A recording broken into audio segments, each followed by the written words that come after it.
आदाब दोस्तों, मैं हूँ आरिफ। इस वीडियो में हम लोहे कुरानी के मतलब थोड़ी-सी बात करेंगे। कई दफ़ा मैं इस्लाम की चीज़ों के ऊपर गौर करते हुए उनके ऊपर थोड़ी-सी रिसर्च करता होता हूँ और जानने की कोशिश करता हूँ कि इनमें क्या अच्छाई है और अगर अच्छाई ना मिले तो फिर मैं ये जानने की कोशिश करता हूँ कि इसमें कोई मिलावट वग़ैरह तो नहीं किसी ने की हुई वक़्त के साथ-साथ। तो पहले मैं आप लोगों को दिखा देता हूँ, मैंने ये टाइप किया है लोहे कुरानी।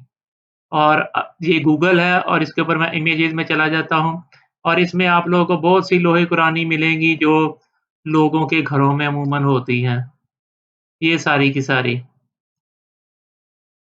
तो मैं जब लोहे कुरानी के ऊपर थोड़ी-सी गौर-व-फ़िक्र कर रहा था, तो मैंने एक चीज़ नोट की, क्योंकि मैंने कुरान मजीद पढ़ा हुआ है और मैं अगर कोई डिफ़रेंस देखूँ, कोई फ़र्क जानूँ, तो मैं उसको अमूमन शेयर किया करता हूँ।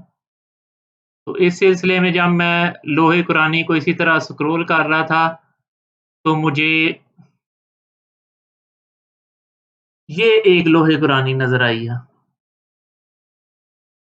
तो अब ये जो लोहे कुरानी है, ये इसमें देख लें 1, 2, 3, 4, 4 ये 12 और 2 14। तो ये जो 14 हैं, इन्हें वैसे तो हरूफ़े मुक़त्तआत भी कहते हैं, यानी एब्रिविएशंस इंग्लिश में। तो ये सारे कुरान मजीद में हैं। जब मैं इन पर गौर कर रहा था, तो ये सारे कुरान मजीद में हैं। देखिए, ये वाली लोहे कुरानी अगर लोगों के घरों में हो, वैसे तो पता नहीं कि ये बनाई किसने हुई है, इनको ऐसे तरतीब किसने दिया हुआ है। ये कुरान मजीद की मुख्तलिफ सूरतों के शुरू के ऊपर ये वाले वर्ड्स हैं या हरूफ़े मुक़त्तआत इन्हें कहते हैं। तो ये कैसे अरेंज करते हैं, ये तो फ़िलहाल छोड़ें और इनका फ़ायदा क्या है? ये वैसे तो कुरान मजीद में लिखे हुए हैं और उनकी बेसिकली जो ज़्यादातर सूरतें हैं उनके शुरू में लिखे हुए हैं और ये उन्हीं सूरतों के बैकग्राउंड में जाकर इनके मीनिंग्स देखने चाहिए और तब इनका पता चलेगा। तो वैसे तो इनको ये इस तरह तो इकट्ठा लिखना हो तो किसी को बताना हो ना कि ये वाली एब्रिविएशंस है कुरान मजीद में, तो इनका सिर्फ़ ये फ़ायदा है। तो अब दूसरी जो लोगों के घरों में ज़्यादातर लोहे कुरानी होती है ना, वो अमूमन ये वाली होती है। और ये वाली लोहे कुरानी के ऊपर जब मैं गौर कर रहा था ना, तो मुझे एक ख़ास मिलावट नज़र आई। तो ये है बेसिकली 3 और 3 6 और 3 9 ये 9 एंट्रीज़ इसमें हैं।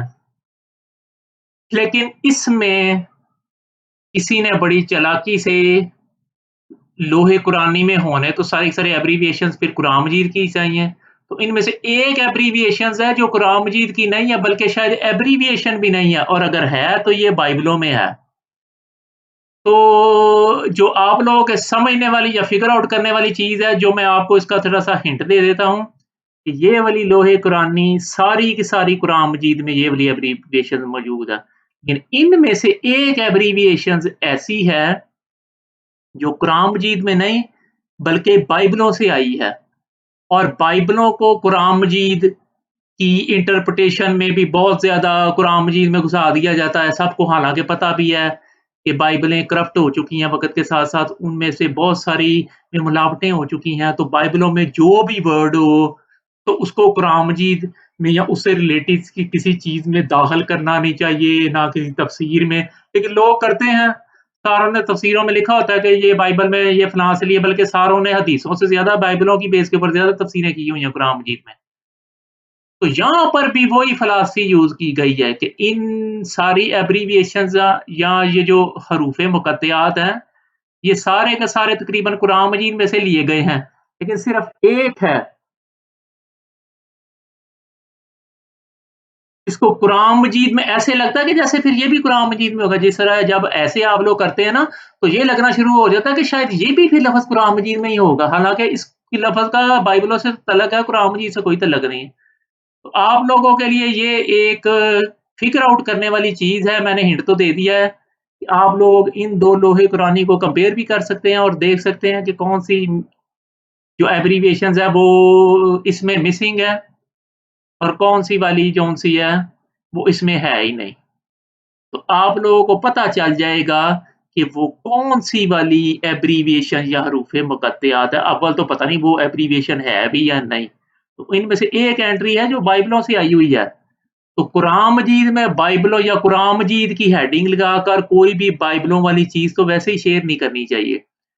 तो मैंने सिर्फ़ आप लोगों से ये चीज़ शेयर करनी थी, आप लोग अब ईज़िली फ़िगर आउट कर सकते हैं और नीचे कमेंट सेक्शन में बता सकते हैं कि वो कौन-सी चीज़ है जो बाइबलों से आई है, लेकिन उसको कुरान मजीद की इन एब्रिविएशंस में घुसा दिया गया है और ये हम लोग दूध में तो पानी मिलाते ही मिलाते हैं, गोश्त में भी हम लोग 2 नंबरियाँ करते हैं। तो ये दीन के मामले में कम से कम मिलावट से जो-सा है ना हमको परहेज़ करना चाहिए। आप लोग भी अपनी राय कमेंट सेक्शन में दे सकते हैं। देखने का शुक्रिया।